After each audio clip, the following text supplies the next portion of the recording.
Bataenyo ay iba't ibang mga pangyayari sa bawat sulok ng Bataan dahil sa pagbabalita natin ng CLTV 36. Nagbigay ng pananaw dito ang mga karaniwang mamamayan at personalidad ng lalawigan. Si Mike Sigaral ang may balita. Hindi nagpapauli ang kauna-unahang regional television channel sa Central Luzon pagdating sa pag-aatid ng tunay na serbisyo publiko, lalo na sa pagbabahagi ng mga mahalagang impormasyon kaugnay sa pamahala ng mga lokal na pamahalaan.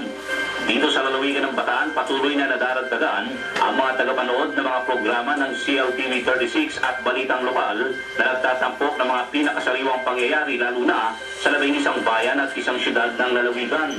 Para kay Zeni Soriano, isang masugid na tagapanood ng CLTV 36 Balitaan, malaki ang naitutulong nito sa kanya bilang isang publisher ng isang lokal na pahayagan.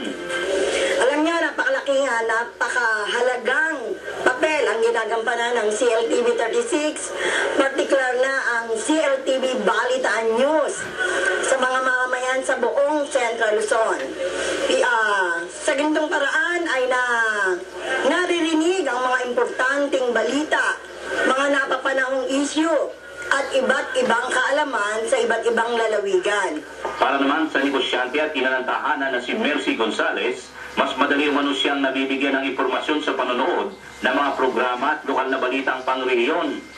For me talaga, advantage na meron tayong local TV kagaya ng CLTV 36 para mas madali nating malaman kung ano yung importanteng balita sa atin, updates. Dito malalaman mo talaga agad ano nangyayari sa mga lugar sa Bataan, sa mga sulok, kung ano yung mga affairs.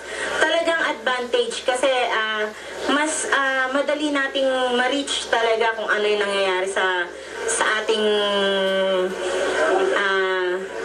nasasakupan.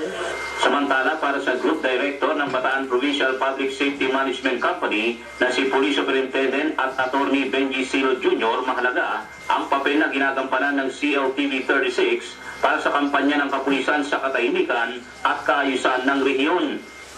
Ako'y nagpapasalamat sa CLTV sa pamamagitan nila na ipaparating sa publiko ang iba't ibang kampanya gawain ng Bataan Provincial Public Safety na nakatuon para sa proteksyon ng publiko at nagiging instrumento ang CLTV upang mabigyan namin ng update ang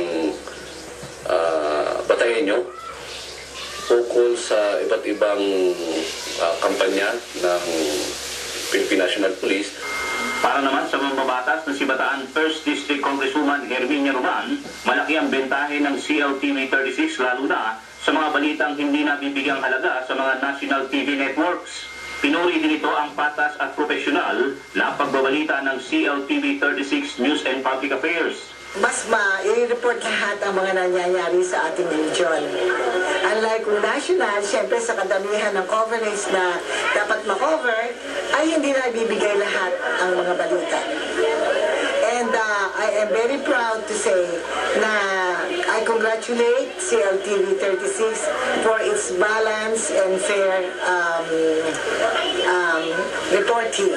At kung kadalasan naman ay panay masasamang balita o hindi kaganda ang pangyayari ang madalas na maiulat sa ibang istasyon ng telebisyon, ang mga tinatawag na good news naman ang nagugustuhang panoorin sa CLTV 36 ng anak ni Bataan Governor Ted Garcia na si 1st District Coordinator Gila Garcia.